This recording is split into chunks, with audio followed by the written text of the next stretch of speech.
Yo, what is good, Mets Nation? Welcome to another episode of New York Mets Talk. Today, we got Wardy from NYM joining the show. What is going on, Tyler? What is up, Richie? How's it going? It's going well. Thank you so much for joining. This is actually my first live stream here on Mets Media, so I'm super excited to kick it off with WardyNYM himself. And everybody joining in, welcome to Mets Media. If you guys are new to the channel, make sure you hit that subscribe button. If you guys are not subscribed to WardyNYM, I don't know what you're doing. I'm assuming you guys all are, because this man right here is absolutely killing Mets YouTube. He is definitely, I think, established himself as the best Mets YouTuber out there, because his channel grew exponentially. And I'm just so proud to see Tyler grow. And just, I want to say congratulations, because you are already over 5,000 subscribers. So shout out to you, brother. Yeah, no, thank you kindly. I always appreciate that, Richie. Yeah, no, I'm very humbled and grateful to be in the position I am. And there's no one that I'd rather help really start to build up from the ground up and really working with this Mets community than you. So I'm really, really excited for this. Again, this is episode 3 by now. So you guys that have been chiming in on my channel know that this is going to be a weekly occurring event where we do all different things Mets talk. But Richie, I'll let you take it away. Yeah, bro. Thanks again. So this is definitely the first live stream here on Mets Media. For those guys that do not know about me, I'm just going to summarize what I do here on YouTube real quick. I have a bunch of YouTube channels on my favorite teams, such as the New York Knicks, the New York Jets, and the New York Mets is my baby channel, I would say, because I'm putting a lot of energy into it now heading into spring training. So if you guys are new to the channel, make sure you hit that subscribe button. And as you guys know, Wardy and I will be giving you guys a weekly segment. We're going to change between each channels. As you guys know, it was on Wardy's channel the last 2 weeks, and now it's going to be on my channel the next 2 weeks. So we're going to be doing it all throughout the season and going into spring training. So expect a lot of Mets content here on both of our channels. So we got a lot of stuff to talk about, whether that's the new Mets general manager, Zach Scott, talking to the media today, whether it's the speculation surrounding should the Mets go out there and get another third baseman, whether that's Matt Chapman, is it Kris Bryant, is it Suarez? A lot of stuff is speculating around the New York Mets organization right now, and we heard a lot from the brand new general manager, Zach Scott.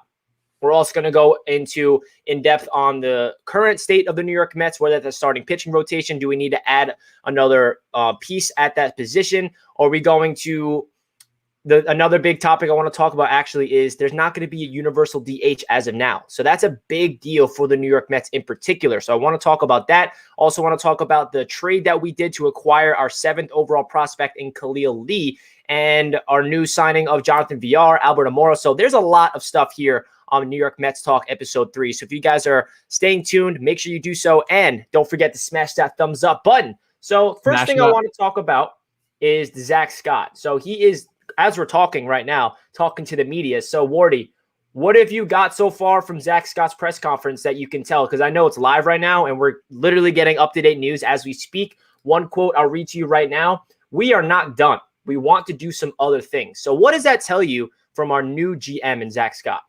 It tells me color me surprised. You know, what have we been saying all along? You know, I get comments every single day that, oh, the Mets are done. They're not doing anything else for the remainder of their offseason. They missed out on Bauer. They missed out on Springer. They missed out on Hand. They are done. They're not doing anything. And again, to everyone that I've been saying that I have a bridge to sell you if you're feeling that way, because Scott is making that obvious. We're still involved. All this involvement with all these third base options, but all these different players is telling that, yes, they are not done here. And if you look at what he has stated here, he has stated that starting pitching, they plan to address it, whether that's for more of a solidified starting pitcher, which is literally why I've been saying a number 2 or a number 3 or more of a depth piece to really just be the fifth starter and keep a placeholder till Thor is back. Either way, they are weighing their options there, and that's why they've been showing interest in all these guys. Again, for everyone that's just chiming in and has been following along this offseason, then you know darn well that the Mets have been doing all this in order to add not just depth, but hopefully another big piece. And that's why they've been weighing options both through the trade and free agency market. He also touched on other things in regards to extensions. If you want to expand on that in a minute, we can get there as well, and other things. But yeah, no, Zach Scott, I'm really excited for him. Again, when he came in as a new GM after Jared Porter was kicked out of the can, which was kind of funny given the fact that they did have a good relationship.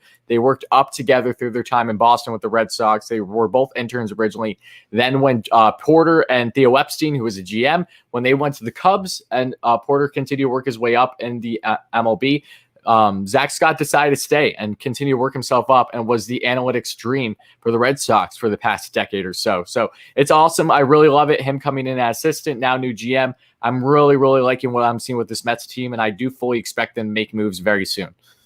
Yeah, I definitely think so. I think Zach Scott, his first time talking to the media, it's giving us a lot of his perspective, because I feel like Sandy Alderson, it's his show to run, but he's definitely, Zach Scott's going to have a lot of input, and I'm excited to see what he's going to bring to the New York Mets organization. And one thing he did mention that is going to be a big topic, and the thumbnail of this video, the title of this video is, are the Mets going to go out there and trade for a third baseman? He had something to say about JD Davis that's saying he's our guy.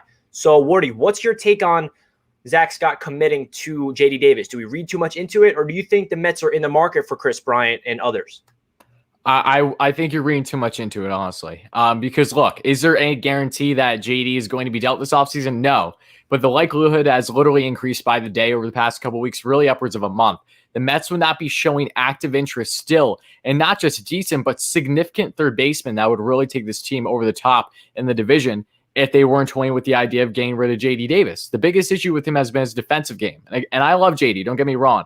I love his bat. He does come off as a guy that if the Mets do give up on, he very well could thrive with a different organization. It wouldn't surprise me. But for a Mets team that's in this win-now stage, the last thing that Zach Scott is going to do is go up to the media and say, hey, yes, we are definitely trying to shop JD Davis as part of a bigger deal for a bigger third baseman, because we know that JD cannot play defense currently to our liking, and we also know that if we get a bigger name third baseman, it will take us to that next level. That's the last thing he's going to say. He needs to do a selling job at the end of the day, and there's nothing guaranteed there. So if Zach Scott comes out and said that, yes, we have our issues, concerns with JD Davis, one, it lowers his value in the market right away, no doubting that, and two, it also hurts that relationship even more that has soured this offseason between both JD and the Mets. JD was the lone guy to go to arbitration, as we know, for the Mets, and only around a $300,000 difference.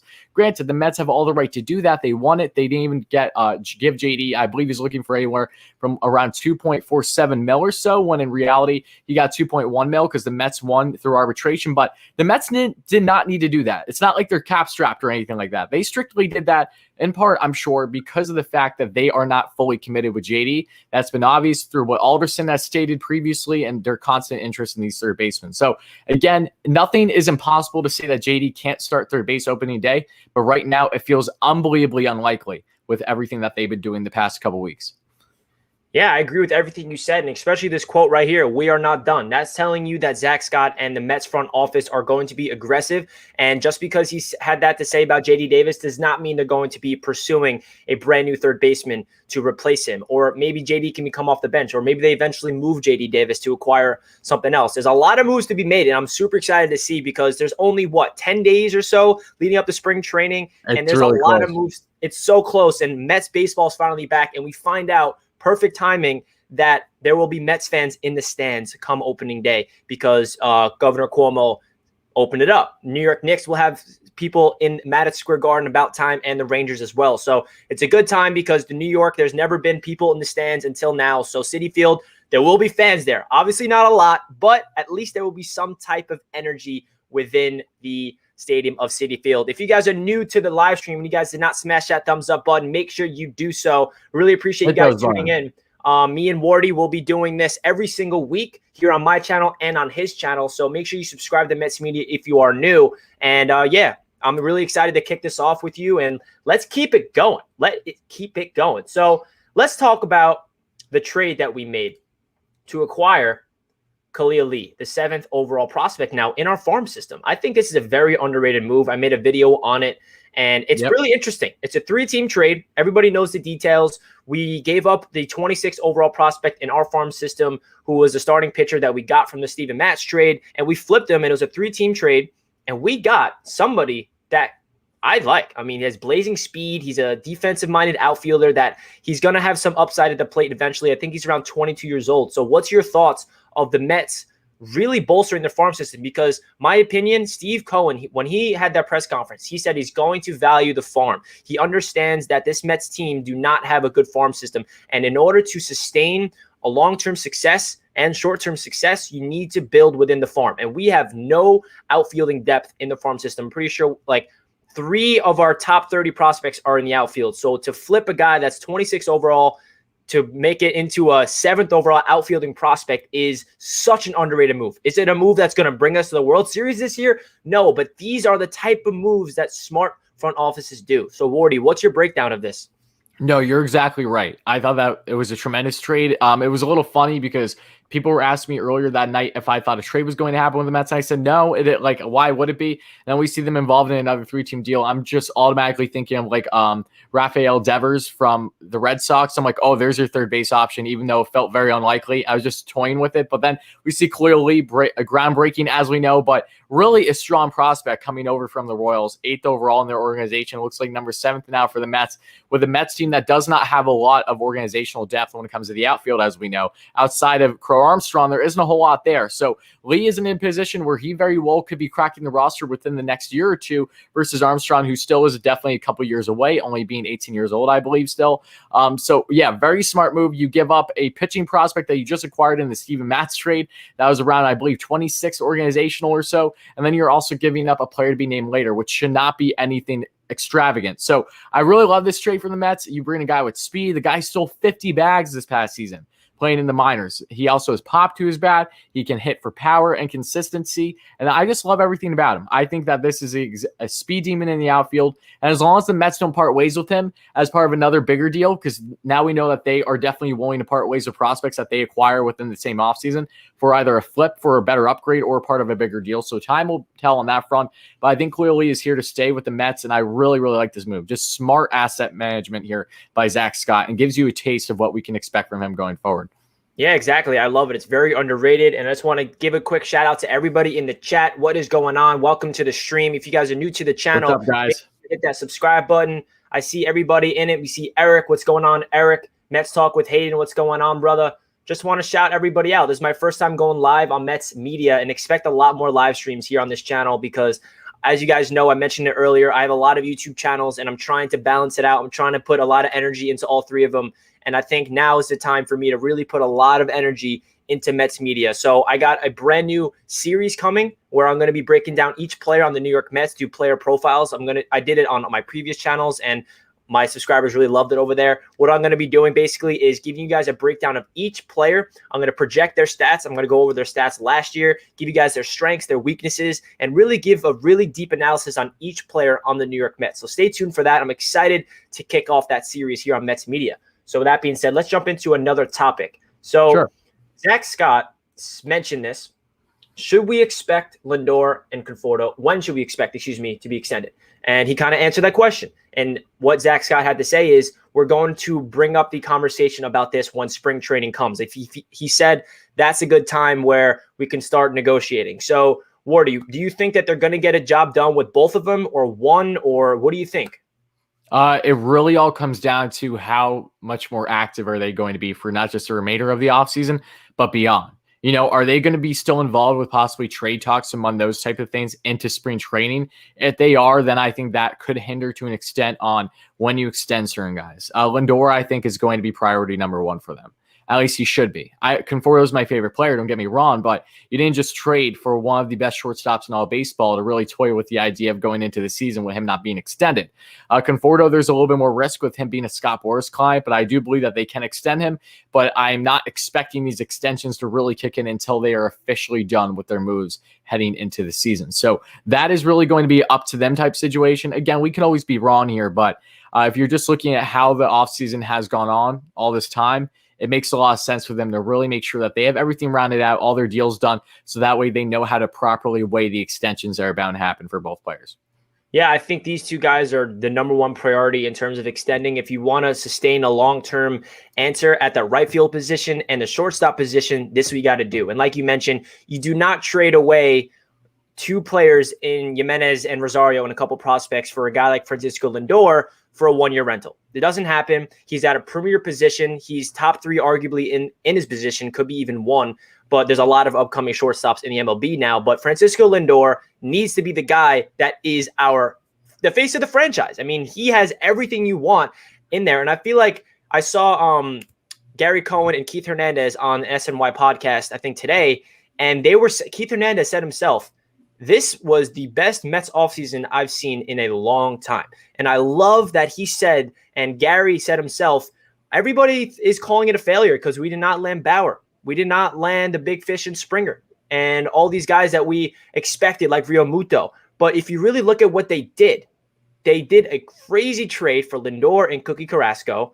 And that is such an underrated move. And they did not overspend. Steve Cohen said in his press conference, we're not going to spend like drunken sailors. What they did is they kept their assets. They were in on everybody. They did their due diligence. They gave Bauer an offer. They gave Springer an offer, but they were not going to go over. They did not want to overpay for aging players. What they did, they were smart with their money. They brought in a guy like James McCann, who I think is going to be a very underrated catcher for us.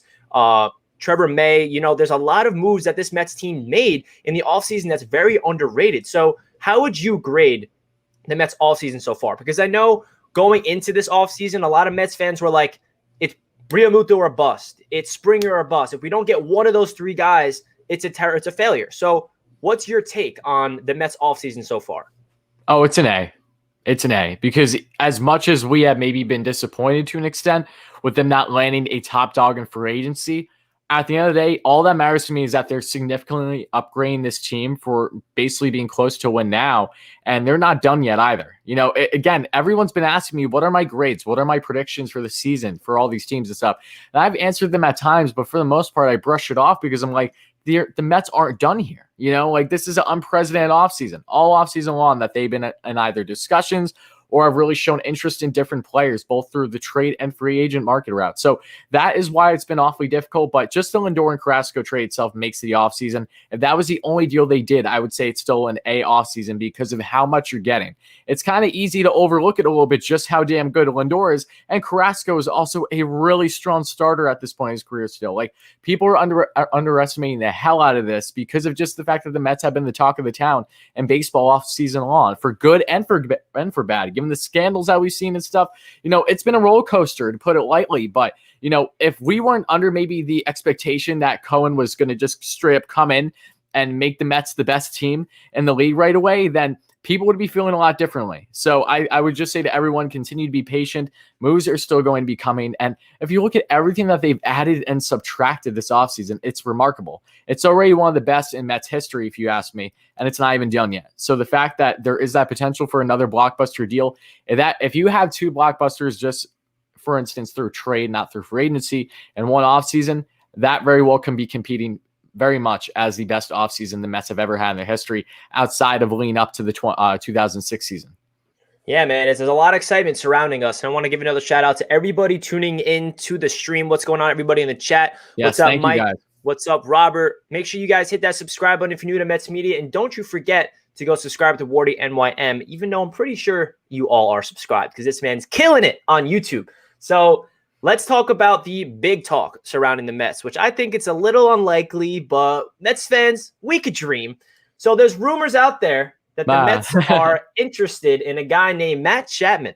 I heard he's decent. Yeah, I heard he's in like a okay third baseman, like a franchise-chasing player. But wow, and you made a video on this morning on your channel. So if you guys did not check it out, make sure you do so. So this is something that I'll give you my take real quick. Go for it. We're in on Kris Bryant. We're in on Suarez. We're in on Matt Chapman. If you're going to give up prospects, if you're going to give up a haul for a third baseman, you go for Matt Chapman. Because first of all, he has 3 years of control. He's better than Bryant. He's better than Suarez, in my opinion. And I feel like if the Mets really want to make that splash signing, and the big issue I have, not issue, but the one thing I will say is this Mets front office keeps saying they do not want to trade the farm to win now. They want to be smart. They want to be really do the due diligence, build within the farm, and win now. So how are they going to be able to sustain a really nice farm system while going out there and get a guy like Matt Chapman? I don't know. So what is your take? Do you think the Mets have any chance of landing this star third baseman? Well, first of all, I just want to say shout out to, I know Joe in here. He's a loyal member on the channel. Brennan, everyone, if I haven't seen your name directly, Mike, everybody, thank you all so much for being here. Eric, I appreciate all you guys. And I see from Scott saying how JD is good. I agree JD is good, but there's this common misconception that's been going on all offseason long where people are like saying that, oh, why are all Mets fans turning on JD? No, there's a difference. Us Mets fans are not the ones that push the notion that JD could be getting kicked the can out of the door. It is the Mets that have done this, that have made us feel this way. It is the same organization that has put themselves in a situation where, yes, there are reports out now connecting him to Matt Chapman. John Morosi said that he doesn't believe it's going to happen. He said that Kris Bryant talks that there's nothing close currently. But again, all these sources have been up and down all offseason long. I do believe that we have seen intelligence sources all year that have been accurate, but in reality, it didn't come to fruition because at the end of the day, your sources only go so far. Even when you have a strong belief, most times it's not guaranteed. So in regards to Chapman, for instance, yes, you're going to have to give up top prospects for, but what a lot of people aren't seeming to realize is if you're going to give up top prospects, this is the time to do it. And also you're giving up guys more than likely that you should be able to, at least where they are guys that are going to not have any room to grow with the Mets. If you think that the Mets make any sense for them to land either Chapman, Bryant, assuming that you're going to send him long-term, or someone else that's going to be here long-term, and you're going to keep a guy at Brett Baty and or Mauricio, I don't know what makes you think that's a rational thought, as if they can be crucial parts of these deals. Mauricio, we touched on in the video, but I'll summarize it again.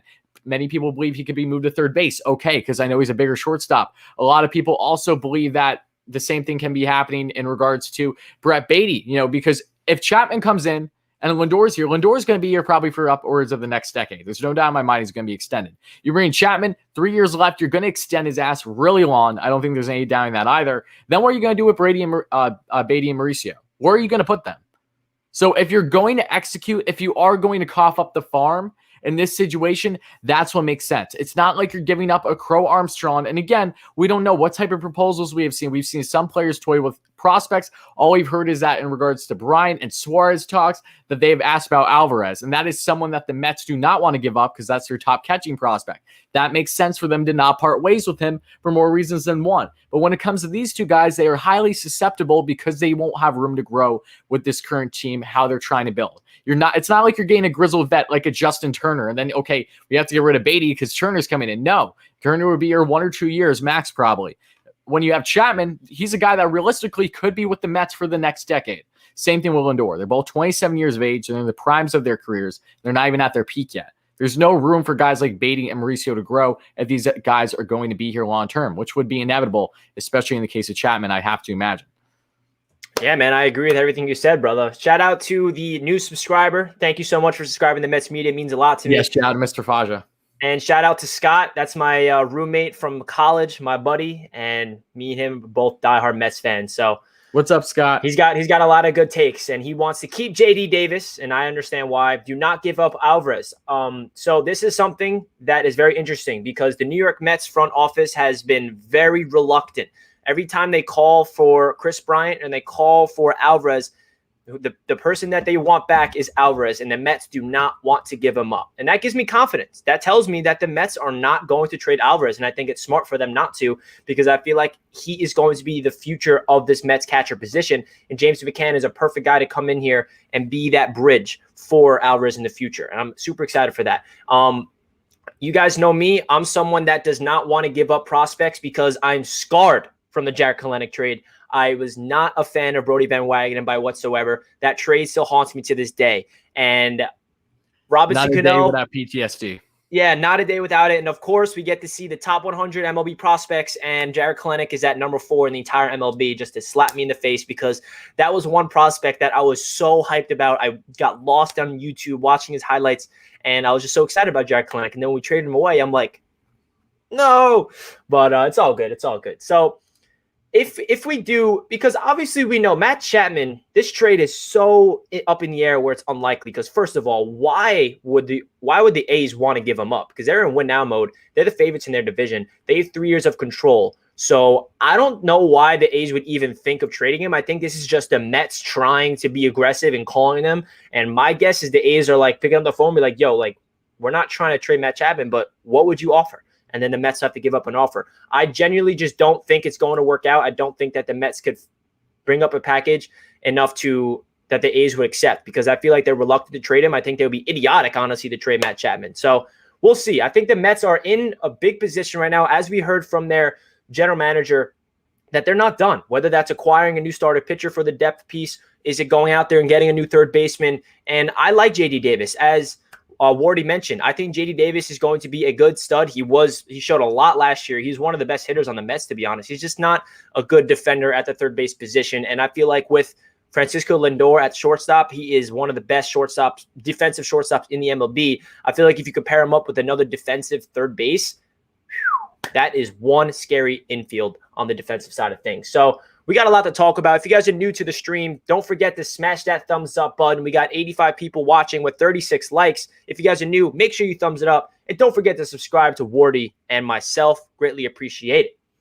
Oh, I want to add too. Yeah, no, you hit the nail on the head with everything. And in regards to the A's, I think it's more so the Mets showing interest than it is the A's wanting to part ways. But do realize that, like Chapman, like most guys with the A's, same thing with Cleveland, they're chicken time bombs. Unless they're going to take a significant pay cut, by time his payday comes, he's not going to be with the A's. That guy at this rate is easily going to be pushing upwards of $250 million plus once his contract is up. So, and that's 3 years from now. So just put things in perspective for you. But I also want to add that, yes, I know everyone is saying in the chat, but according to Mark Feinsand for the MLB, Justin Wilson, yes, the former New York Met, is looking to be signed soon, but we don't know with what team. So talk about very cryptic, if you will. All right, so we don't know if we're going to have some breaking news here to announce a re-signing, a more dramatic re-signing than usual if that's the case, because they non-tendered him, and there was a lot of belief that Wilson wasn't coming back. So we'll see. Again, I don't know. I really don't know. I would love to have Wilson back. It would make a lot of sense for them, especially to add another lefty in that pen. So what's your initial thoughts? Do you think that Wilson would be great should the Mets bring him back in? I loved Wilson last year out of the pen, man. He brought firepower. We need a solid lefty that can come in here that I'm confident in. He showed me so much where even against righties, he was impressive. Obviously a left-handed pitcher, when they're going up against righties, it's not easy. They're overmatched. The batter has the advantage there. But he showed so much, whether that's his high heater fastball or his curveball down and away. It's something that the Mets need to really hone in on is bullpen. And I don't know if he's going to re-sign with the Mets. I don't want to get my hopes up. I don't know why it's unknown. Why is he reporting that he's about to sign somewhere? We're not telling us who it is. Exactly. Why is that the case? But I just love Wilson. I just don't think that he was utilized properly from the management. We can get into, our manager, Rojas, because I feel like Mets fans are divided on him in terms of if he should be the guy. And this is his year to prove it if he's our future manager. But I just don't know if he was utilized properly in the pen last year. I'm hoping that he can. Well, first of all, we don't even know if he's coming back this year because it's unknown. I'm looking at Twitter right now, and they're saying, I'm reading the tweet. He's close to signing, though the team is unknown. All right, well, I would love to know who it is. But I feel like Seth Lugo is going to hold down the pen, but we still need that lefty. So we will see. So who do you think that the Mets are going to do? Because there's a lot of moves to be made, whether that's a starting pitching depth move or that's the bullpen move. We hear reports actually about, let me just put it on the screen real quick, that the Mets are trying to move Familia and or Betances to free up money and a roster spot. So what's your thoughts of this? And do you think that means that they're aggressively pursuing Justin Wilson or somebody else? I think it goes in hand with, one, you want to free up roster space, and two, it doesn't hurt getting rid of those contracts either. Familia, as I touched on in a previous video, I think it was yesterday or the day before, he's currently fourth on the team in payroll, around 16.6 or so mil for the upcoming year. Thanks to UFA. That's a lot for Jeurys Familia, who realistically has not been consistent enough over the past couple of years to be warranted of that contract that he originally got from Brody. So thank you, Brody. But then you have Betances at 6 mil for this upcoming year as well. He had a roughly 8-year rate in 15 outings this past year. Fastball is definitely below ever since he had his injuries that left him out of all 2019. With the Yankees, he hasn't been the same. So there's issues there. There are guys that, yes, it's not that they'll necessarily be terrible in the pen, especially Familia has still more longevity. Betances is a guy that could be a huge bounce back candidate. But for what the Mets are trying to do right now, it's telling that they are still trying to address, not just in the pen, not just in starting pitching, but also third base. They are just as active now than they've ever been all offseason long. So just because that we're, just under 2 weeks away from spring training does not change the fact that they are trying to, one, free up roster spots for the starting roster currently, which would mean Betances and or Familia go. If they can get rid of one of them, there's also been reports to indicate that they would even be fine, possibly with parting ways with a prospect. I would assume, a mid to lower level prospect, just so that there's some incentive there with getting rid of that contract easier somewhere. So I would like to know your thoughts on that as well, Richie, because again, if you part ways with a lower level prospect, or at least, a B- to C prospect because you're getting rid of that contract. That frees up not just space, even though that they don't necessarily need the money isn't the issue for the Mets. It just doesn't hurt. If you're going to get rid of the guy, you're getting rid of the contract too inevitably. So that's not a bad thing. But I do believe that this is going to help them with adding to the bullpen. Maybe they'll even get a bullpen piece through the trade market. That's been something that has not really been talked about other than hypotheticals all offseason. And has still been very quiet because of them being in on Brad Hand and some others. So let me know your initial thoughts too. Yeah, I mean, just after the Francisco Lindor trade, that just shows you that this Mets front office is very good at keeping secrets because that came out of left field, like out of nowhere. And like you said, you never know. The Mets can be talking to teams right now and looking to get a star bullpen pitcher from we don't even know where. And that's probably why we want to package a mid-level prospect with a Familia and Betances to move their contract in order to free it up. So if that's the case, if they're being really creative and they know that there's a deal lined up and the only way we can really be creative in a trade market and we have to give up a mid to level prospect, packaging up with Betances and Familia, then definitely makes sense. We need to get more star power. I feel like the Mets went from becoming the World Series, not the World Series favorites, but we're like a National League favorite to now that we missed out on all these big fish free agents. Everyone's like, oh, it's the Dodgers, the Braves, it's the Padres, and the Mets are kind of being underrated. And I like that. I like that because this Mets team has a lot of potential. And I feel like just connecting it with all my other favorite teams, I just love how they're not just going out there and being drunken sailors like Steve Cohen said they won't. And that was one thing I was worried about. And that's not what I wanted them to do. Would we want JT Realmuto, George Springer, we're basically paying those guys for their previous play. Like they're getting older, like they passed their prime and we're paying a lot of money for their previous play. Francisco Lindor, he is younger than both of all those guys that we were going to be in on in free agency. So just to spin it back into what this offseason really was about, I feel like they're very creative. And that's something that we like to see from this Mets front office, that we can never really predict what's going to happen. And like you mentioned, if what they're doing with Familia and Betances is to package them up with mid-level prospects in order to get creative and go get another star or another starting pitcher, then I'm all for it. So that kind of makes you think, what do you expect them to do for the starting pitching? Because we missed out on Trevor Bauer. This is actually our first time talking about the Trevor Bauer situation, but we're not going to give that too much light. But what do you think the Mets need to do for starting pitching depth? Do you think they need to go out there and sign somebody? Because there's a lot of rumors speculating that Jake Arrieta is potentially involved, and I know not a lot of Mets fans are good with that. So what's your take on the Mets adding another starting pitcher? My take is this, and I also want to say too, someone was just asking, is Trevor May good? My answer to that is yes. Trevor May is very good. That guy has some heaters. He has some good breaking stuff. He's really fun. He's a social media personality. He's kind of like, a level below Trevor Bauer, ironically, in regards to his social media presence. He's also very relevant as just a great guy. Like he's a guy that I actually plan on hanging up soon, leading up to the season or during the season, get some content with. So I'm not sure if that's going to happen. But May has some nasty stuff. So yeah, great pickup for the Mets coming from the Minnesota Twins in the bullpen. But getting onto the rotation, yeah, I'm left wondering the same thing because the Mets have shown interest. And look, all right, let's see if I can get them all down off the top of my head. Let's talk about free agents. Every single free agent the Mets have shown interest in, pitching-wise, is almost all of them. It is as follows, either that they have either had talks with or they were at least at their pitching sessions. You got to start with James Paxton. Same thing earlier a couple months ago. And then Corey Kluber before he signed in the Bronx. Then you have Julio Teheran. You have Anibal Sanchez. You have Jake Arrieta. You have Mike Foltynewicz. You have it looks like that reports have indicated that, yes, I haven't seen fully that the Mets have full on shown interest in Walker, but I know that Walker is a guy that makes a lot of sense. Jake Odorizzi, they have shown interest in as well. They've shown interest in basically every single free agent pitcher out there, all their options outside of like Rick Porcello that I know of, and for good reason.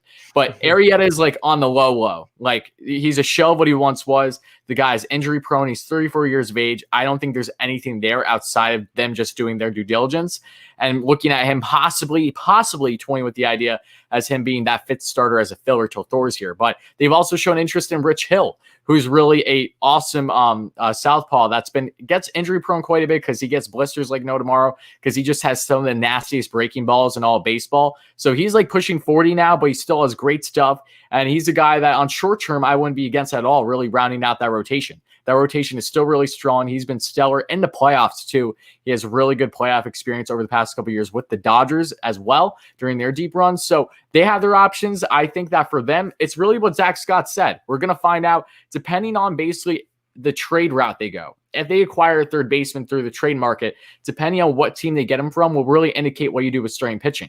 Because if you look at the Cubs, for example, and they're able to give up enough where they feel that's not hurting them too much to get a Kyle Hendricks, then bam, there's your rotation, okay? Or if you look at the Reds, for instance, and you get one of Sonny Gray or a pipe dream, Luis Castillo, bam, you're set. There's been ideas of possibly David Peterson being toyed with, tossed around. I really hope that isn't the case, but in a Hendricks or a Sonny Gray or a Castillo trade, if that does come to fruition, then you're looking at possibly the only scenario where you don't just acquire another solid number 2, 3 starter in the trade market, but then you also look at the Rich Hills and the Taijuan Walkers to an extent, probably more so Rich Hills, where you just get that other fifth starter as a piece there until Thor comes in. So it's going to be tough. It's really hard because they've been showing fairly equal interest in both the free agent route and the trade market in regards to how they want to address starting pitching. So I think how they land a third baseman is really going to indicate really if they go for a number 2 starter or a number 5. Yeah, man, you hit it all on the nail, bro. That's fire. So I noticed that we got over 100 people in the stream right now. Thank you guys so much for tuning in. If you guys are new to the stream, make sure you hit that thumbs up button and do not forget to subscribe to my guy Wardy and myself. It would greatly be appreciated. We will be going live once a week, flipping around on which channel we're on. So make sure you subscribe to both of us. You guys do not miss a New York Mets talk episode. So the next thing I want to talk about is the Mets signed 2 players, which I think are very underrated players. And it's something that the Mets needed to do because there's no DH in the NL as of now. And these are the type of moves that you need to do because when there's no DH, then you need to have a bench. So what's your thoughts of the Mets signing these 2 players in Albert Almora and Jonathan Villar? Oh, depth, baby. That's all it is. Nothing wrong with that whatsoever. Almora was not a surprise. The Mets showed interest in him over the past month or so. So that kind of felt like it was a good situation. He's 26 years old. He hasn't had much of a bat the past couple of years, but it's all went in hand with the unfortunate situation that we talked about with him, unfortunately, having a line drive hit a little girl and like that being a bad situation. So literally since that time, his numbers have been significantly down. So you have to imagine it's more of a mentality thing than it is his actual skill. And also take into account that his best years were when Chili Davis was the hitters coach for the batting coach for the Cubs, and he's with the Mets. He's been for the past couple of years. So I think that relationship rekindling is great. You bring outfield depth. Almora is, I would say, right around above average defensively. And I think he's going to really thrive in a new change of scenery in Citi Field, along with in a platoon currently with Nimmo. And then VR is a guy that while you don't need him to, he has that versatility to play center field. He plays short. He plays second. He can play third. He has speed like no tomorrow. He's a year removed from stealing 40 bags and having 24 home runs. Again, you're not looking for the bat with VR, but he's a guy that could be starting on easily upwards of like 12 to 15 teams in the league currently, if not more, given that he is still a solid player at this point in his career. So the Mets get him for strictly a bench role. That is a huge win. Absolutely. And I think he really chose the Mets versus going to the Reds, where he would have been a starter, knowing how much the Mets have a chance to be a serious contender this year. So I want to know your thoughts about it too, though, because I know that you did a video on it. That was a great breakdown. So why don't you expand a little bit further on that? Yeah, man. I feel like VR, I remember him being a Met killer, to be honest. Whenever we versed the Miami Marlins, it just felt like he was always on base. He was always stealing. And it was just so frustrating. I'm like, yo, who is this guy? Like, I know who he is, obviously, but like, why is he killing the Mets every time? So right when we signed him, that's the first thing I thought of. I was like, oh, that guy absolutely murdered the Mets. And whenever we sign somebody that murdered the Mets, I get kind of happy. But I feel like this is a move that really gets me excited because the smart ball clubs in the MLB today really value depth. And we know that the New York Mets are known to have injury problems. It's unfortunate, but it's the truth. The good teams need depth. So both of these players are versatile at the plate and they're versatile in the field. VR can play every single position on the infield and most positions in the outfield, and Almora can play left, center, or right field. So this is a very good depth move for the New York Mets. Will either of them be starting? No, but when we have no DH, you need to have a pinch runner. You need to have a pinch hitter for the pitcher at times. And both of these players, they're not known to be the best hitters. They're more defensive-minded guys. That's utility. I feel like Jonathan Villar is going to be our pinch runner, and I also feel like Albert Amora is going to replace that Juan Lagares, Jake Marisnick role where, say it's the 7th inning and we have a 3 to 4 run lead, we'd rather have some defense, so he's going to sub in that center field spot to really lock it down defensively. So these are the type of moves that the Mets are going to start making because we have a lot of money to work with. Since we did not sign Trevor Bauer to an extremely ridiculous contract, we have so much leeway to work with in order to accolade all depth across the team. And I feel like now they're utilizing, okay, we need depth at the position players right now. Let's get our infield back up. Let's get our outfield back up. Now, I feel like they're transitioning, okay, let's get more bullpen. Let's get more starting pitching depth. And that's what the new the new moves are going to be in the next couple of weeks, in my opinion. I feel like these two moves is showing you what the future moves are going to be. They're going to tackle the depth pieces at each position. Jonathan Villar, infield. Amora, outfield. Will they be starting? No, as we know. These are the type of moves that are not flashy. We're not like jumping for joy. We got Albert Amora. We're going to the World Series. Like, that's not what these moves are about. These moves are about being smart. As I mentioned, injuries, unfortunately, are connected to the Mets, and you need to have depth in this league. And that transitions into our next conversation, which is there's no DH in the NL.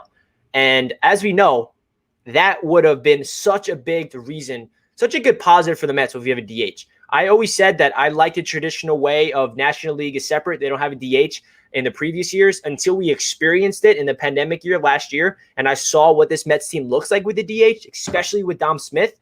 But now we don't have it. And the only reason why I was the side of no DH is because the Mets pitchers are known to have the best bats. Noah Syndergaard hits bombs. DeGrom was a former shortstop. He's a dog at the plate. And the Steven Matz, when we had him, his debut was 4 hits, which is phenomenal. So I'm like, yeah, we don't need a DH. Our pitchers are raking.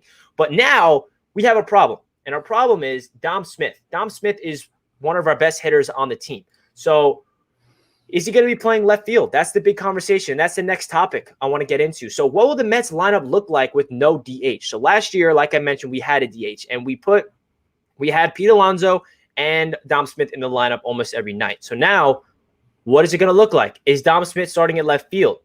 Is Dom Smith starting at first base? What do you expect this lineup to look like with no designated hitter in the National League? Yeah, I mean, again, it's one of those things where I don't think the current lineup is what we're going to see opening day. Yeah, for so, sure. But let's just put that aside, okay? Let's just focus on who they actually have right now. In this scenario, what we have right now is a team that has significantly upgraded, but defensively in the outfield, you can say, yes, they've added depth, but you're also banking on a lot in regards to Nimmo. We just saw over the past couple of days, Nimmo has stated to the media how he's really been working hard and taking reps constantly in center field. Because again, Nimmo is a corner outfielder. This is a guy that should really be in the left and has kind of been thrown in the reins at center field because we don't have anyone to put there. So I think him this offseason, really getting those reps will be crucial because I've been saying all offseason long, Nimmo, I absolutely love the guy. He's literally one of my favorite players on the team and has been since he got called up all those years ago, back in like 2015 or 16.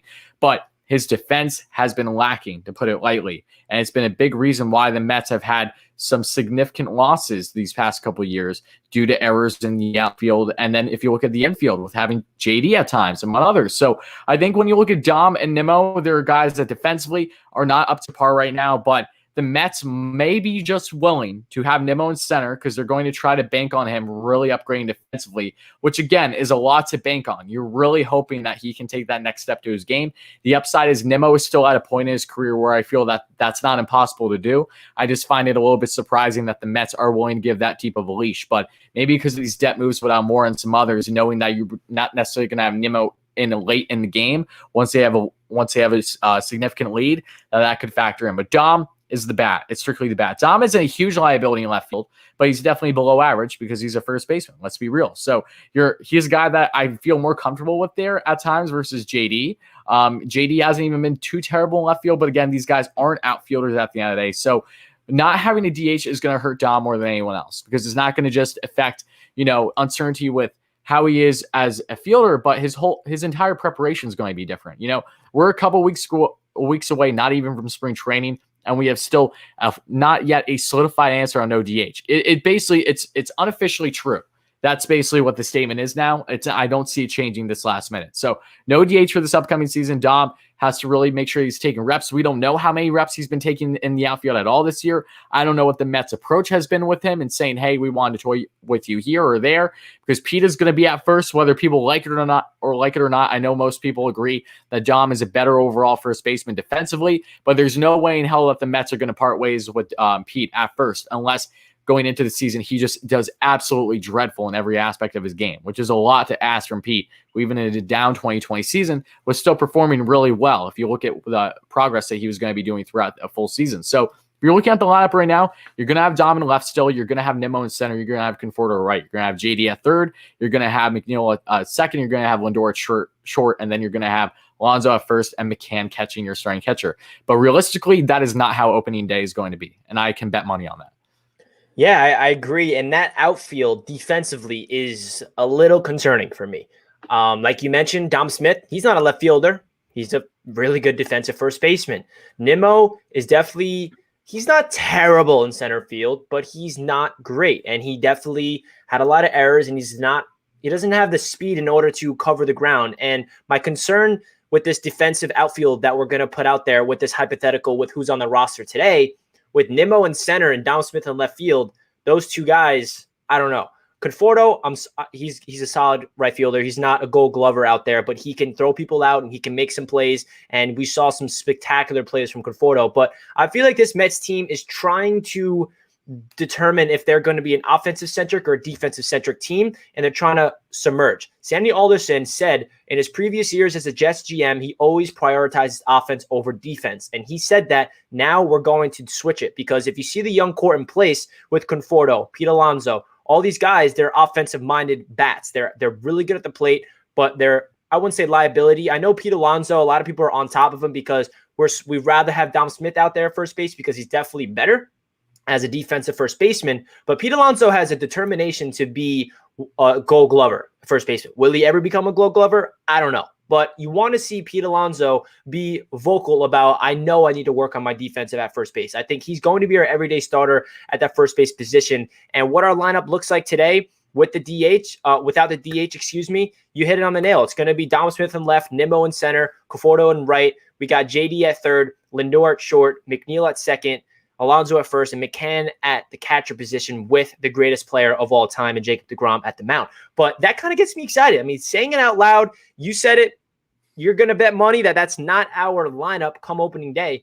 And if that's the case, I'm down. So if you want to give us a bold take, a bold prediction, what's going to change to put you on the spot? Oh, JD's gone. Like, look, my gut feeling's been as accurate as any other Mets fan, whether you're casual or a diehard this offseason, because the reports have been all over the place. But it just feels to me that even if the Mets don't part ways with JD and acquire a bigger name third baseman, is JD gonna, like, are they really gonna toy with the idea of having JD come off the bench? Do I think he'd be stellar off the bench? I do. But also, one of the bigger things that you like to have with bench guys for the most part, especially a guy who's a third baseman, is if it's going to be a guy that comes off the bench, it's normally later innings because they can help out defensively. What is the biggest gripe about JD and his game is his defense. You know, the Mets have the bats. I love JD's bat. I really do. But by all means, they can afford parting ways with that, especially if you're upgrading a guy that's a better five-tool player, all-around player. So I honestly think that maybe, just maybe, JD could be starting this season off the bench or something, but I think he's probably going to be parted ways as part of a bigger deal at third base. I don't think the Mets are upgrading third base through free agency. Justin Turner still feels like it's very far-fetched. Nothing's impossible, but I'd say the Mets are definitely going to land someone as of now at third base, and I feel pretty confident in that, over 50% right now. And in regards to everything else, they're going to add another rotation piece that we talked about. Outfield is another big what-if question. You know, are they going to toy with the idea of Dom? Realistically, I don't think that they will. I think that they really value Dom, and I think that they know Dom is just so much on the up and up, and that they might be able to deal with his defensive woes on the left side, along with Nimmo to an extent, because maybe you bring in such a either above average or really a star caliber defensive third baseman in there, which can help out tremendously. Because remember, it's a lot easier for these guys at field, especially when, if you look at before having Rosario and JD at short and third, so many easy outs and fairly decent hits were getting through them like no tomorrow. Just bad positioning, not making the right things happen. So if you have a dream scenario of a Chapman and a Lindor, or even a Bryant Lindor, or even Suarez and Lindor. Suarez is above average defensively. He's not stellar. He's not a constant Gold Glove, but he's been a Gold Glove runner-up, right? He's not terrible at all. Having any of those guys in that side and the infield is definitely going to help out for the outfielders, including Dom and Nimmo, respectively. So I think just all around, third base can actually impact a lot more than what people seem to realize outside of just third base. Yeah, I agree, man. And as we know, this Mets front office they're going all in to win right now, but they're being smart because they know that they have a 3 to 5 year plan of winning for the future, building the organization within the farm that's going to sustain success for the future. And that's something that's refreshing. I have all the confidence in our brand new owner and Steve Cohen to make that happen with Sandy Alderson running the show. And it's going to be exciting, man. It's going to be exciting to see what the Mets do leading up to spring training because as Zach Scott said, we are not done. Love to hear that. Love to hear that. I noticed that we got over 100 people in the stream. Again, thank you guys so much for tuning into New York Mets Talk. We really appreciate you guys tuning in. Make sure you smash that thumbs up button if you have not already. We greatly appreciate it. And shout out to everybody in the chat. We appreciate every single one of you guys. So let's go into another topic, which is pretty similar to what we were talking about. So we said our projected lineup for defense. So if you can think off the top of your head, what's the batting lineup with the same guys in the field that you mentioned? So who's leading off? So if you can just think on the top of your head, what do you project the starting lineup to be? As of right now, it's interesting because I remember when Rosario was still with us, like he wasn't terrible. He was either, batting leadoff or, right at the end of the order, especially with the DH in play. But it was nice because you had speed right in the top and right at the bottom. But now how I see things with Lindor, there's a lot of people believing is Lindor going to bat leadoff. I'm under the impression that if they do, in fact, keep Nimmo, and you're obviously going to keep McNeil, a batting order starting off with Nimmo, McNeil, and Lindor could be the best top three in all of baseball. If you look at that, because you're having Nimmo that is just an on-base machine. The guy does not need a hit to get on base.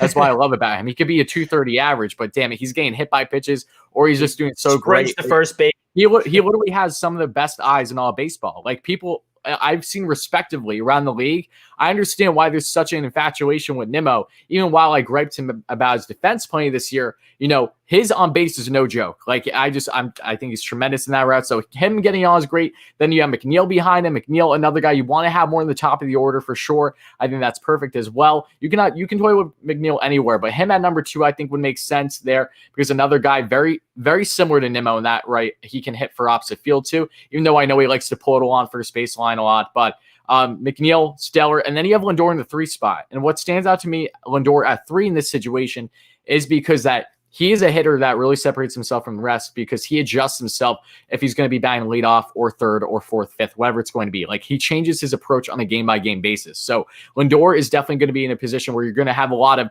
2-man on, no outs, or maybe 1-man on, 1 out. And Lindor has more pop than both McNeil and Nimmo at their point in their careers. McNeil is definitely starting to pick up more pop, but Lindor Lindor can hit you upwards of 40 bombs on a good season. And so I think if you have Lindor in that spot, that's great. That is just nastiness. And you're talking that could be all lefties to start things off, which is insane because obviously you're facing more righty pitchers than not, but Lindor being a switch hitter, balance things. Then you get to the 4 spot. 4 and 5 is where I'm a little kind of up in the air about because I'm trying to think because I know that we toyed with the lineup so much the past couple of years. Like what is the better spot for like between Conforto, for instance? I'd say maybe Conforto there at 4, even though that maybe it's a little too lefty heavy there. Or if you put Pete in, I would say you either put Pete in that situation or you put Conforto, either one. But just for fun, we'll just say Conforto at number 4. Then at 5, you would have Pete right, in the 5th spot there. And then at 6, you would have Dom and Pete back-to-back. It's a beautiful thing. And then as you get to 7 there, you're going to be looking at currently, I would say that would be a JD Davis, for instance. And then 8th would be McCann, which is amazing because McCann, even while he strikes out a little bit, he has a really good bat, a very underestimated bat. And then at number 9, you have Jacob deGrom, or whoever's pitching. That's going to be a pain in the neck. I'm not looking forward. I got to be real with you. I'm not looking forward to having a actual hitter there, even though that deGrom can't hit or anything. I just, it's going to be interesting how they utilize off the bench and pinch hitters. That's actually going to be important again this season. So that's the one upside I would say to having a DH, where your bench can actually have more of a significant role. But that's just my hypothetical. I'm sure I'm going to be completely wrong by the season starts, but just stuff that comes to mind. Yeah, man, I feel like there's a lot of lineups that we can come up with, and I'm going to try to think of one that's different than yours, even though I completely agree with the one you just came up with, because I'm all for it. So I'm going to think off the top of my head. I'm going to do the scenario of Francisco Lindor leading off. So Lindor leading off with McNeil at 2, Conforto 3, Pete cleanup, Dom Smith 5, 6, JD, 7, McCann, 8, pitcher, 9, Nimmo. Okay. That I just do that because I like the double leadoff thing that we kind of. I mean, obviously, like we don't have to do that. Pitcher too. I'm not gonna lie. I don't like having pitcher and 9 normally. It's nice to kind of stop stuff early there because it feels like you're always in a situation. If you do the double leadoff, then say the pitcher is the third out of the inning, then you start the inning off with Nimmo, and then Lindor 2. And then McNeil 3. You know, you guys know the deal with double leadoffs, but I think they're going to be really creative. I hope they get creative with the starting lineup because I feel like they have so much options, and I feel like we're really deep, man. I really feel like it's going to be a fun time for the Mets offensively this year, especially with just inputting Francisco Lindor at the top of this lineup with what we had last year. Like, I'm excited, and it's going to be interesting because I think Francisco Lindor is going to be definitely batting either 1, 2, or 3, and I think you can argue with either all of them. And McNeil, I feel like McNeil is the most underrated guy on this team offensively. He's also so versatile in the field. He can play third base, second base, left field. He's all over the place. And I love Jeff McNeil. I feel like he's Mets fans love him, obviously, but we don't give him enough love because he's a batting champion waiting to happen. I feel like he wanted to get it last year. I remember going into the season, he's like, all right, this is a short season. I want to bat 350 plus, and it didn't happen. But I feel like Jeff McNeil is a guy that is an X factor for this offense. And that leads into my question that I have for you. What is somebody on the Mets who's extremely underrated? Is it someone that has to be on the Mets prior to this offseason? Someone that's currently on the roster, like out of the it could be a pitcher or anybody that's like going into the season that was underrated last year. That's going to be on the team this year as well. Okay. All right. So I guess I won't talk about new acquisitions then. I'll just focus on guys that are part of this core group. Yeah. How about we'll double part question. So who's a very underrated acquisition who's new and an underrated player that was on the team last year that's going to be back? Okay. All right. So under acquisition that's new. There's honestly a lot that comes to my mind, but I would probably say that, to an extent, I know that Trevor May is very underrated. He is. I think a lot of people are overlooking just how good of a bullpen piece he is, but James McCann will always, in my mind, be, is being overlooked here. He's a guy that I think is going to do wonders for this team, both with the pitching staff and with his hitting. I can go an entire live stream talking about James McCann because I've known about him fairly well prior to him landing with the Mets. So that's why I was ecstatic to begin with. When they landed him, I'm like, thank God that he was available and it wasn't just like JT situation, because if he wasn't, that's like, it was a JT or nothing. And then if you don't get JT, it's like, wow, you still have a significant hole there. So I would probably say McCann is the most underrated in my mind. I really love him. I think he's going to do a lot. And Carrasco is really underrated too, but I'm not going to try to pick everyone here. And then getting into a guy that has been on the roster already that I think is underrated, especially from last season. If I'm just breaking down, thinking in my head, guys on the roster currently, also factoring into pitching as well. I have to say, trying to think of bullpen pieces too, but it's tough. It is tough. I think that, I really would have picked JD if things have not been in the position that they currently are. I really think I would. Like if JD didn't digress the amount that he did in a short period of time, and it's 2020, don't get me wrong, there's plenty of room to grow there. If it was a full season, I don't think we would necessarily be talking the same about JD, but he would have had to get out of his defensive woes. We didn't see that yet. But when it comes to the bat, so underrated. He became a fan favorite fairly quick. So those guys stand out a lot to me, and David Peterson too. If the Mets keep Peterson, if they don't trade him as part of a bigger deal, he's a guy that I think could really be an impact player. Coming from, I'm trying to think if he actually sniffed any AAA ball or if he just came from AA, because he was impressive. Yeah, because he was impressive as hell, like during that short time. Because if you look at the other pitching prospects the Mets had, Peterson was not at the top. You had Justin Dunn, as we know, that was part of that Kelenic trade, who's been with the Mariners for multiple years now, actually pitching in different roles for them. But then if you look at other guys, Anthony Kay, who's a Long Islander that the Mets trade away as part of the Stroman deal. The Mets have parted ways with a lot of pitching talent that are already in the bigs. And so Peterson to come up and do what he's done, I think is impressive. I hope that they keep him because I would really like to see how he's going to do in this rotation for the upcoming season. Yeah, man, I agree. I think Peterson was going to be someone that I brought up, and I'm going to bring up somebody that gets so much hate from Mets fans, but he had a very underrated season, and that guy is Edwin Diaz.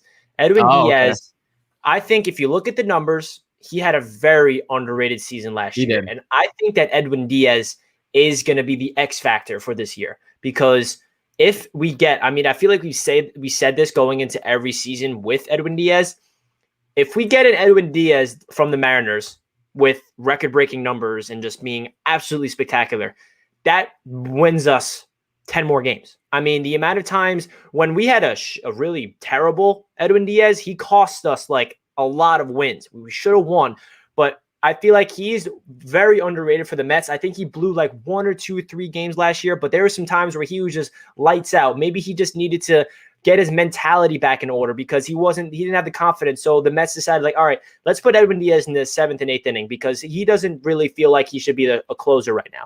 And that really helped him. That rejuvenated his career. I felt like that's what he really realized. Like, all right, I need to prove to that I'm a closer because I am a closer in the MLB. I proved it over there in Seattle. So I need to be a guy that's proven. And I feel like he really stepped up to the plate, obviously to the mound, but still I feel like he's very underrated. And I actually have that as one of the topics. Do you think Edwin Diaz will have a good 2021 season? Will he bounce back? Will he get back to that way? And I really think that he is going to be the X factor for the Mets' success in this season. Would you agree? Yes, I do. I think Diaz is going to have a big year. I'd be lying to you if I said I wasn't in love with him still being our closer. I would much prefer him in a setup role just because it takes even more pressure off of him to that extent. But I get it. I understand why they're going to have him. But here's the thing. He's in a different situation now. This isn't Brody Van Wagenen and the Wilpons regime where they needed to bank on giving Diaz every opportunity so that trade didn't look as terrible as what it actually was, right? Given the actual talent you give up. But Diaz, he literally had the most saves in all the MLB. I think he broke the record or was close to with over 60 a couple years ago with the Mariners. And then just god awful for a season. I was at multiple games where he blew it in the ninth. Like, don't even get me started. But in 2020, at least from what we saw, was very promising. If you look at Diaz's numbers, he's one of the best relievers in all of baseball.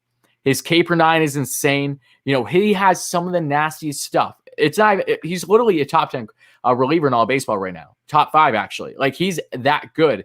And it gets overlooked because of how poorly he did in 2019, given his consistencies. But the issue was that his utilization wasn't right. When he wasn't confident in his pitches, he only has like 2 pitches that he works with. So if he's not confident in, say, like his slider or whatever it is, then what are you going to do? Like, then he's just stuck with his fastball. Like, nothing was going to come out of it. Like, this guy, even when he hits the nail on the head in regards to his pitches, sometimes the home run ball goes the other way because a lot of guys, big sluggers, have had a good exit velocity off of him.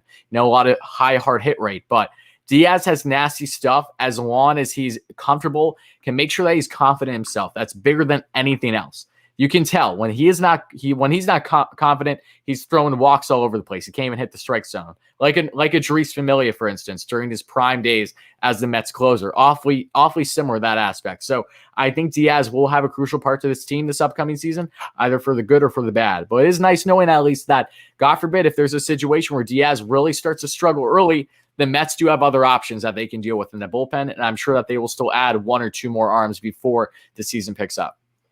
Yeah, man, I feel like when it comes to Edwin Diaz, for me, when he was struggling, I'm like, yo, like he's throwing some filthy pitches. Like he's throwing like gas, 99, crazy movement on his sliders, and they're hitting it. I'm like, yo, like how are these batters just on top of every single pitch from Edwin Diaz? And he needed to adjust. And that's when the Mets decided to put him in that bridge roll the 7th and 8th inning. And I feel like that's where he found himself. And I'm happy for the Mets organization to do that because, like you said, the biggest component to, I think, any professional sport, no matter what you're playing, is confidence. If you do not have confidence in yourself and what you're doing, and not even sports, in life in general, if you don't have confidence in what you're doing in any job in this world, you will not succeed because it can come out, you will fail, and it's all a mental game. And I think the mentality to sports in general is such an underrated asset that we don't really value because we never know what's going on inside of the brains of these players because it's hard.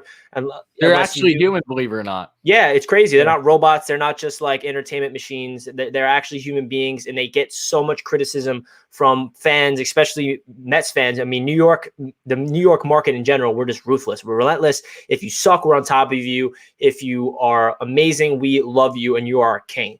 But that's just how the New York fan base is across every single team. We're just toxic. And the reason of that is because we're passionate. We care so much and we want to win so bad. And, Edwin Diaz heard a lot of boos throughout his career with the Mets because he was terrible at times. And when we had a packed stadium at Citi Field, he blows a save. Boo. Like, what do you think as a human being? Like, he's coming off the mound and the Mets fan base is not behind him. Like, that gets to him. And then maybe he's inside of his head thinking like, wait, maybe I'm not good enough. Maybe I'm not someone that could be a closer for the New York Mets. And then you hear him in the press conference saying like, no, like I'm a closer in the league. Like, but you can tell it's not genuine. He doesn't know. He's unknown. So kudos to the Mets organization for pulling him out of that closer spot. Because I feel like that's what rejuvenated him. So I'm excited for Edwin Diaz in this upcoming season. I think he's a very, very big X factor. And what I mean by that is if Edwin Diaz is a top 5 closer, top 10 closer in the MLB this year, the Mets are going to win way more games. If he gets blown up, say it's a tight game, we're winning 3-2 in the 9th inning, and he gives it up. I mean, this is a little off topic, but how many times did we see our guy, Jacob deGrom, not get a W with the gem that he pitches? Because of our bullpen or our offense, dude. Oh my God! I'm not going to say you don't have an idea. You know exactly what I'm referring to too. Every single Mets fan knows. Like everyone in the chat, like and I care so much about that because and I'm sure everybody else does as well. Like Jacob deGrom has proven to be the best pitcher in baseball. He's proven to be arguably one of the best pitchers ever. And I just want him to get every win possible. And when it doesn't happen, I'm just like, get a run. Like he pitches 8 innings and gives up 1 run. And we literally on the offensive end give him an L because we got shut out. And that's a bigger factor also in my mind as to why I love the DH because look, I know the Mets did nothing this past season. They were one of the few teams that didn't make playoffs, but it was not because of their hitting. They were dominant. Even when deGrom was on the mound, they were still hitting. For the first time with deGrom being Cy Young caliber, I felt that I saw more consistent hitting, more run support with deGrom this past season than we've ever had. It was just unfortunate because everything else, every other aspect of the rotation was hurt, and the bullpen was still shaky at times. So, yeah, no, Diaz, it'll be huge. I can only imagine deGrom, what separates him from the rest is he doesn't let that stuff get to him enough. And him not getting a win probably just gives him even more of a driving force to even be better, which is insane because a down outing for deGrom is giving up 2+ runs. Like, that's an insane thought, but that's just how amazing the guy is. He's still in the prime of his career. The Mets are also trying to win now. I know we have that 3 to 5 year window that, if we don't get it through that time, he'll be surprised. I tend to agree. And I think that they're also trying to jump on the fact that, yes, we still have the best pitcher in baseball that is not skipping a beat. Why don't we try to go as all in as we can this season while also being strategic about having long-term success? That is my mind, which is what is factoring into the trade market talks right now far more than free agency. So that's why I think everything is going to work out in the end for them and the moves that they're trying to make. And I think you bring up another great point that the Mets are realizing, like, holy shit, we have the GOAT on our squad, and his prime is not going to last forever, and we need to go all in on winning. And I feel like that Lindor trade proves that. Would we rather go out there and give George Springer or JT Realmuto an insane deal that is kind of like, to be honest with you guys, I never wanted George Springer because George Springer, phenomenal baseball player, but no matter what sport it is, I am just not somebody that wants to pay someone a huge deal for their previous play. I feel like George Springer hit his prime. I don't think he's ever going to get better than what he was. I'm not saying he's going to be bad on the Jays at all. I think he's going to be a phenomenal player, but I did not want to put. What's up? We saw his peak, is what you're saying. Exactly. Like we saw his peak. Like we're paying. Well, we didn't do it, but we would have been paying a lot of money for something he did previously, not on the Mets. And that's why I love what they did with getting Francisco Lindor, because that is somebody that has not hit his peak. And that's crazy because he's already one of the best shortstops in the MLB. He's only, 27 years old. MLB players hit their prime between the window of 28 to 32 and even beyond. I mean, there's some players that can have extreme success at the age of 35. It's just a matter of how good they are. And I feel like Francisco Lindor is going to have one of those longevity careers. So, and there's some players where you can be good at 37. I mean, Robinson Cano, I know he's not playing for us this year, but last year, how old is he? Like 37, 38 years old. And there's some times where he just hits a nuke and you're like, is that vintage Robbie or what? Like, what are we looking at? Or is that Royds Robbie? I think that's probably a little bit of Royds Robbie too. Oh yeah, I forgot that he that answers the question. It is Royds Robbie.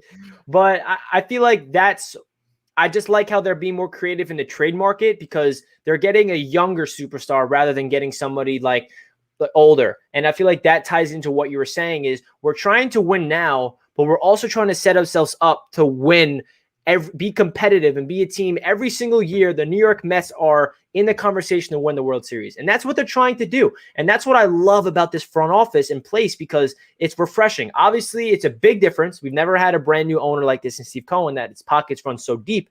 And the crazy thing about it is we have not even seen him use his big pockets yet. Like, isn't that wild? Like all the moves we've made, we haven't done anything that we're like, wow, like Steve Cohen is the richest owner in sports. I feel like when we do sign Lindor to a $300 million contract, then we'll realize that, okay. But I like what they're doing. I feel like they're setting themselves up to be competitive this year and competitive in the future. And that takes a lot of creativity. It takes being disciplined and not just being impulsive and going out there and getting the top fish in free agency because we need to be smart with our money. If we went all in there and got JT and Bauer, then we're putting a lot of money into guys that we're hoping to win the World Series this year. And if we don't miss out and it's a one injury away, all of our money's going into somebody that's a little past their prime. So I'm just refreshing to see that this front office is being so creative. And when I use that word creative, it's really more of like, they're not just centered like, all right, who's available for agency? Let's go sign him. Like they're being creative. That trade, that Francisco Lindor trade, like I don't think Mets fans, I think you guys do, but that is such a huge acquisition, especially that we got Cookie Carrasco because we need starting pitching depth. So I'm just excited for this Mets season. I feel like our starting pitching depth is going to be dope, especially when Syndergaard comes in. And this leads into another question I have for you, Wardy. We talked about Lindor and Conforto, and we're expecting them both to be extended, hopefully before the season begins. What do we do about Stroman and Syndergaard? They're both free agents after this year. Obviously, Syndergaard is coming off Tommy John's, so it would not be smart to extend him because we don't even know what type of Syndergaard we're getting. But do you expect Marcus Stroman and Syndergaard, or at least one of the two, to be back after this year? I know it's so hypothetical and it's hard to answer that question because we didn't even see Stroman pitch at all last year. So what are your expectations, and do you think one or two or both are part of the future? I think it really goes in hand with obviously how does Thor bounce back from Tommy John? That's going to be huge for him. But as long as Thor isn't basically asking to get like Bauer money, if you will, where he feels that he's deserving of getting the biggest payday, I think Thor, if he's smart, has a good run towards the second half of the season and really tries to get more of a bet on yourself type contract thing to really just show that he's definitely trying to prove his worth some more. Because think about it, before Tommy John for Thor, he's been pretty inconsistent in the past couple of years. There's no doubting that. He's a guy that's been struggling between other injuries from really working out too much and then changing his workout routine, not pumping the iron anymore, just focusing on cardio and other aspects of his body. Really, like he was a straight heater when he first came in. But then as people started to realize that, yeah, we can hit fastballs even if you throw 100 on average, he had to adjust. And then that's something that is still, in my mind, the biggest question mark with him. It's not just the Tommy John, but how is he going to bounce back? Because we have not seen the OG Thor in a little bit now. And it's been going in hand with his catchers too, because again, Thor has really been determined in having a specific catcher. Nito has been his guy for a bit now, but when he's had others, there's been with the drama with Ramos in the past, because Ramos is literally like the worst defensive catcher in the league. If you look at other guys as well, Rene Rivera to an extent, he was decent with them earlier. Rivera's first tenure with the Mets, I believe, but overall, I think a lot of factors are going to go into Thor and his extension, and I don't think it's really going to be talked about until the season's done. So I think Thor has a higher likelihood of staying with the Mets than Stroman, even in a situation where Stroman absolutely dominates. I think that Thor, just because of how ingrained he is with the organization, Stroman has the most proving to do. As much as there's been uncertainty with Thor, he has already solidified himself with this team. You know, he has proven that he is a part of them going forward and should be, as long as, one, he bounces back, gets fully healthy, and two, he really shows that he can, in fact, still be the Thor. We haven't seen the best of Thor, which is bad, because that means that we saw it his first couple years in the league, and that was it, right? So Stroman's interesting because he's a guy that is really in the prime of his career still, but you're left wondering, what are we going to see? This is going to be a huge year for him. Is he a situation where we already saw the best out of Stroman during his runs, playoff runs back in, the mid 2010s with the Jays? If that's the case, then okay, you have to be realistic on the type of payday you're going to give the guy. And again, a lot of factors go into it. The playoff run that the Mets are inevitably going to have this year is going to go into it. But if I had to pick between the two, I think Thor is more likely at this point in time than staying over Stroman. But I hope for the Mets' sake that they can both keep them long-term as long as they perform. I don't want them to extend them both long-term if they don't perform. If Thor just either comes back from Tommy John and there's serious concerns that, things are not clicking right, that's an end-all situation. And shout out to Everything Sports, another great subscriber on my channel as well. Love you, buddy. But I think, though, too, if Thor does not perform, then extend him, but, on a shorter-term deal, not something too long-term yet. You need like a bank contract. Stroman is a guy that there's uncertainty. So I hope they extend both, but if I had to pick one over the other right now, which I think is more likely, I would still say Thor. He has solidified himself, and that is something Stroman has yet to do. I agree, man. I agree. And again, thank you so much, Everything Sports 12, for subscribing to Mets Media. It means a lot to me. If you guys are new to the stream and new to the channel, make sure you hit that subscribe button. Wardy and I will be going live every single week to bring you guys New York Mets talk. And I feel like, next week we'll be right around the corner of spring training, which is going to be very fun. And then we got a lot of content on both of our channels. So subscribe to WardyNYM. I'm assuming you guys already are, because this man is absolutely killing it on the Mets YouTube grind. So let's see it. Frank, Mets Media, thank you so much, Frank. Appreciate it. Mets Media is on the rise. Don't you worry. I'm just joking. Yes, Frank. Hype in the chat for Frank. Frank's another real one.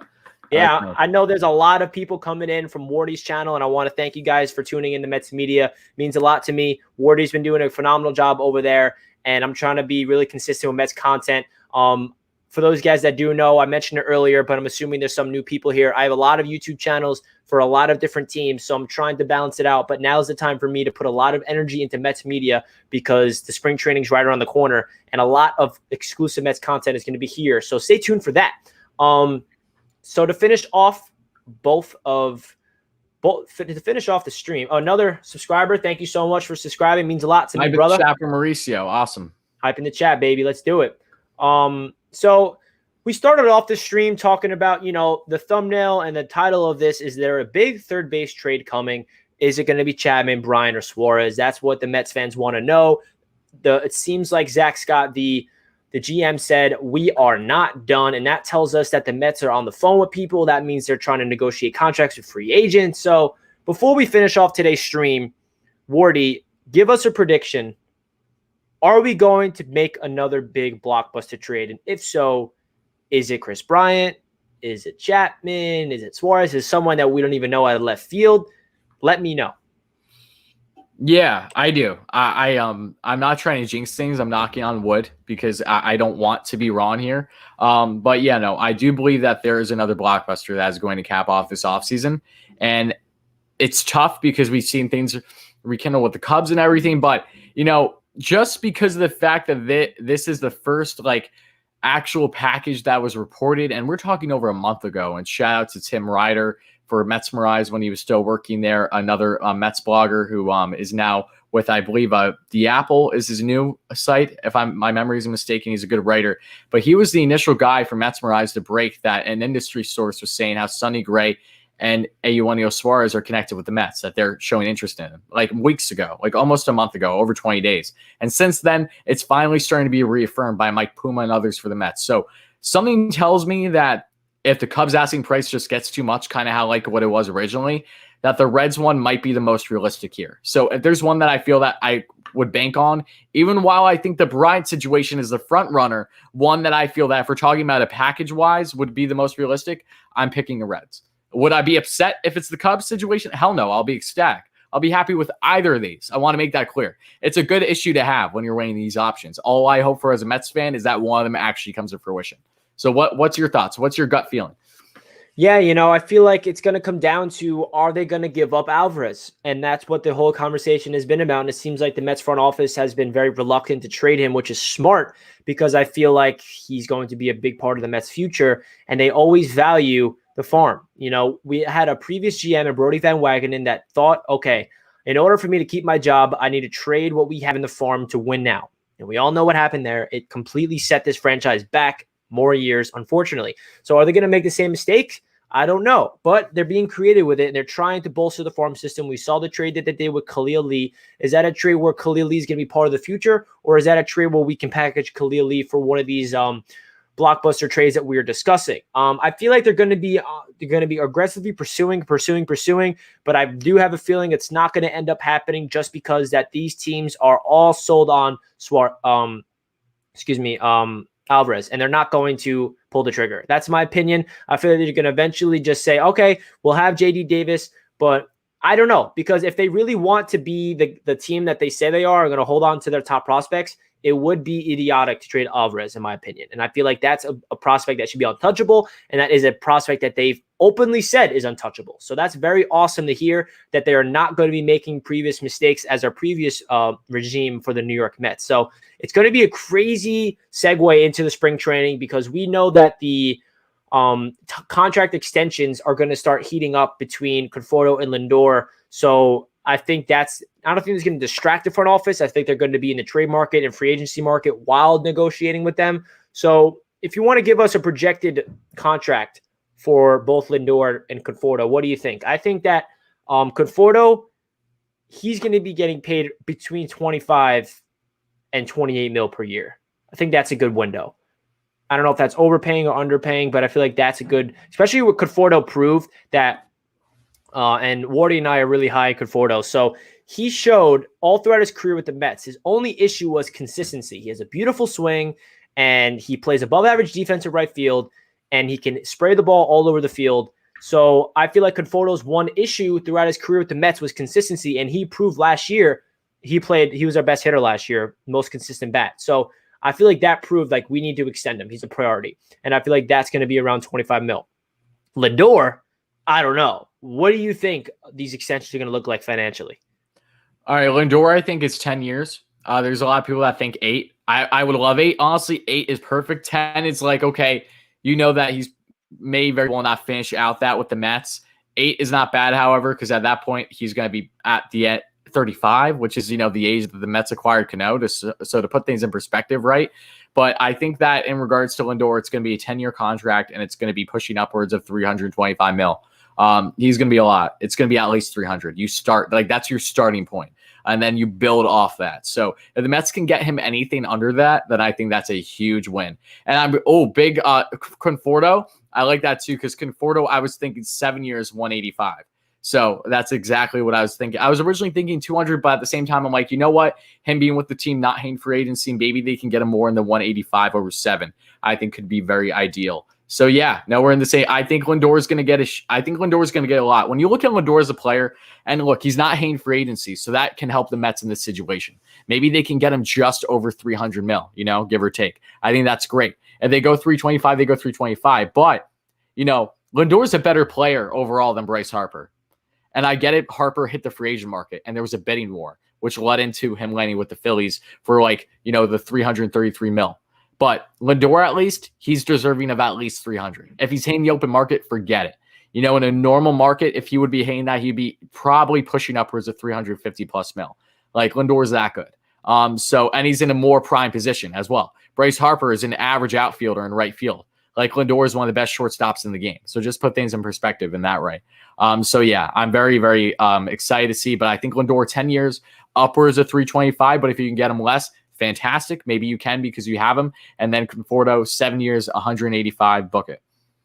I'm down. I think Wardy always calms my nerves because the confidence that he has that the Mets will extend both of them is very awesome. And I have confidence in myself too, but I just have a lot of PTSD with all my teams not doing what I want. And you're a Jets and Knicks and a Mets fan. What's wrong with? Can you blame me? A little nervous. Yeah, can you blame me? But Yeah. I will say I was very nervous heading into, was it last year or 2 years ago, the year where DeGrom, and I'm like, if they do not extend DeGrom, I'm going to freak out. And that was like my big moment, and they extended him for a very cheap contract. Okay, no, it's not a cheap contract, but for It's Jacob cheap for DeGrom standards, it's cheap. He deserves to be the highest paid pitcher in the MLB. And I understand that every single year there's going to be a the highest paid in each position, but DeGrom deserves to be getting paid more than Cole, more than Bauer, but he's not. So that was my first thing. I'm like, please extend him. Now we're going into Conforto. And I actually told myself, I'm not going to buy a Conforto jersey because Conforto is my favorite Met. He's been since he got called up. And I'm like, I'm not going to buy a jersey in Conforto until I see that he's extended long-term, because I am known to buy a lot of jerseys where players do not remain with my teams. I have a Sam Darnold jersey with the Jets. He's about to get shipped off. A Jamal Adams jersey with the Jets. He's about to get shipped off. A Kris Porzingis jersey with the Knicks. I'm currently wearing a Yoenis Cespedes jersey. But I am not going to buy it. And also I told Wardy, I'm like, yo, that is a beautiful Francisco Lindor jersey behind you. I'm not going to buy my jersey until I see that $300+ million contract he signs. That will happen. I'm going to manifest it because we need those two to be the franchise guys for the New York Mets. One thing I want to talk about real quick before we finish off the stream. Again, thank you guys so much for tuning in to my first ever Mets media live stream. It means a lot to me. If you guys are new to the channel, make sure you subscribe. Richie, guys, make sure you sub to Richie if you haven't already. He's doing great things here. He's another guy very well is going to be right up there with me very soon here in the YouTube game for the Mets. I'm really, really looking forward to it. If there's one guy that I'm confident in that I know is going to be putting out great content, more unique content as well, where like when you think about certain topics, you might think more my lane. When you think others, you're going to think Richie. This is going to kind of be a duo in the making going forward. So guys, please make sure you sub to the man if you haven't already, and check out his other channels, because I know there's plenty of Jets fans and Knicks fans, etc. in here, just overall sports fans, and he has more channels than I even know what to do with. Appreciate that, bro. Appreciate that a ton. Always appreciate the love. So one more thing I want to talk about. This is a specific player that a lot of Mets fans are a little concerned with. And this, not all of them, but what's your take on Pete Alonso? Because his sophomore season, he had a slump. He had a sophomore season slump. Happens. He had an explosive rookie season. Rookie of the year, home run derby champion, home run champion in terms of the most home runs ever hit by a rookie, beating Aaron Judge, and also hit the most home runs in the entire MLB. And then he backed it up last year in the pandemic year, had an off year. So what's your expectation for Pete Alonso? Do you think he's going to get back to his rookie ways, or do you think he's going to struggle, or do you think he's going to find his way in the middle? See, as a baseball fan, and might add, I really started following baseball over the past 5-6 years. So one thing that really started to hit me in an odd way was year after year, I would see these big name sluggers either as first basemen or DH hitting upwards of 35 to 45 plus bombs, and then they're struggling to find a job the following year. And I'm left wondering why. Why is this? I see a lot of this happen with just a lot of these guys that were really stellar up there in homers, just huge sluggers that, were then signing on these, 1 or 2 year deals, not too drastic. And I'm like, how does that make any sense? And then when I started to really wrap my head around more about baseball as a whole, and I came to the conclusion, I'm like, okay, this actually is more of a common trend with guys that are slugging, because you see the fact that, defensively, a lot of these guys aren't too up to par, or they're really just swing and miss at their point in their career. So DH, phenomenal situation, but when the DH isn't there, they're struggling. So they have a little bit more of a limited market. So, and they're pretty replaceable too, because there's a lot of players that are awfully similar to each other, where it's like, yes, you get 30 plus bombs out of maybe upwards of 70 to 100 RBIs, but then you're batting, anywhere between a 225 and a 250 average in between there. And so you're struggling a little bit on base. I was like, okay, I understand it. What Pete is different. Pete's different in my mind, because his rookie year stood out tremendously. He took full advantage of the competition, not knowing what the hell he was, first of all, because they were throwing him fastballs down right in the lane, right in his sweet spot, like no tomorrow originally. So he was just slugging everything. They started to catch up then, as we know. The strikeouts started to come up more as they were starting to throw some more off-speed stuff, and Pete can definitely chase. There's no doubt in that. Literally, his swing scares me so much every single time because I feel like he's going to just tear his shoulder out of the socket. Like, his swing's insane. And I commend him for really being healthy and not being too sore on a daily basis. I think that's something down the road that I'm more worried about. But him having a down 2020 factored into a lot of things. 2020, more players I can even begin to count had a bad 2020. 2, he's a guy that had high expectations. He just came off of the most immaculate rookie season a guy in his position could have that proved everyone wrong. It didn't just have an impact, was one of the best players in all of the MLB. Right out of the gate. No one expected that, right? So then he comes in, pitchers know damn well who he is. They know his weak spots. They're making him swing down away like no tomorrow. And then here he is with a low average. He took him a while just to bat 200. It took him a while to just bat his weight in regards to the average. But home runs wise, he was still on pace for 47 bombs last season. If you're talking about slugging, he's still one of the best in the game. And I will not put too much stock into 2020. I think as long as you can get a 250 average from Alonso, which I think there is potential to go even beyond that because he knows how to hit, not just for bombs. He can hit doubles like no tomorrow, just natural doubles because how strong he is. It's not like the fact that he can't hit singles or anything. Like, he's a doubles machine when he's hot. He's a home runs machine when he's hot. And I think Alonso is an X factor, and I fully expect him to have a crucial part with this team. And defensively, he's not nearly as bad as what people make him out to be. Is he a Gold Glover right now? Hell no. But is he far off from becoming that in a couple of years? No, I don't think that's out of the realm of possibility either. So I think these arguments that Pete should automatically be shipped away and stuff, or, just between Dom and Pete, I think it's kind of ridiculous. You have them both on the roster, enjoy it. I know that there's a conundrum with no DH, and that's what you have to figure out. But Pete's your starting third baseman. He brings so much to the team. He's literally the unsung captain now that Wright is gone. He's been the most vocal guy. He's the LFGM guy. He really was taking us as Mets fans, gave us a glimmer of hope originally back in 2019, along with him and DeGrom. They were the front runners. McNeil was doing great, but you could tell Pete was really taking control, was trying to become a captain right out of the gate. And I think he has those kind of qualities that are going to bode well for this clubhouse, both short-term and long-term. And I really think that as long as he can bat 250, the sky's the limit for him in regards to what he can do. Even if he never becomes a stellar first baseman or he becomes more of a stay-at-home DH, because realistically, he is the most stereotypical DH you will ever see in regards to his size, his swing, his manner, everything. So when the DH is back, I fully expect him to slot in there and just really cook it like no tomorrow. But Alonso's a guy I do not expect leaving Queens anytime soon, and nor should he.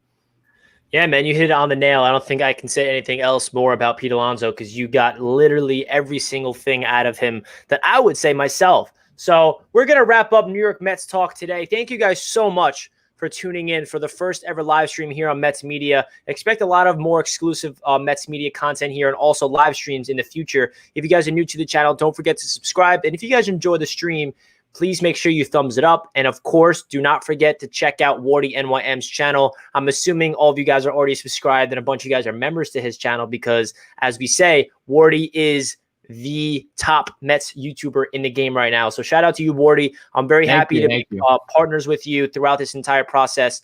And yeah, that does it for this episode of Mets Talk. You have anything else you want to say before we end it? Yeah, no, thank you, Richie. You've been awesome. Yeah, seriously, beyond kind with all your words. I'm really happy to be growing this friendship with you and having us Mets fans that you guys are checking out the chat. Thank you all so much for being here. Make sure to smash that like and subscribe button as always. Shout out to Frank again also. And seriously, make sure to sub to my man Richie if you haven't already. Again, a very up-and-coming channel, guys. Trust me, he would be right there along with us, with all the other big Mets YouTubers in the game. And the only reason why he's not is just because he's been so overwhelmed with his other content. He's working on a lot. He's going to do a lot of unique things. Him and I are working together plenty with video ideas and stuff. So expect great things from not just myself, but him and together respectively. It's going to be a lot of fun. So make sure to sub to the man if you haven't. And thank you all so much again. Hit that like, hit that subscribe button, and expect another great episode real soon. And hopefully next time we talk, we have either a type of blockbuster to discuss or something along those lines. Yeah, you never know what could happen. Again, thank you guys so much for tuning in to New York Mets Talk. Appreciate it. Wardy, again, thanks for joining in. And stay tuned for more Mets content on both of our channels. Thank you guys so much, and we'll catch you guys next week. Peace out. Let's go Mets. Let's go Mets. You got to believe, baby.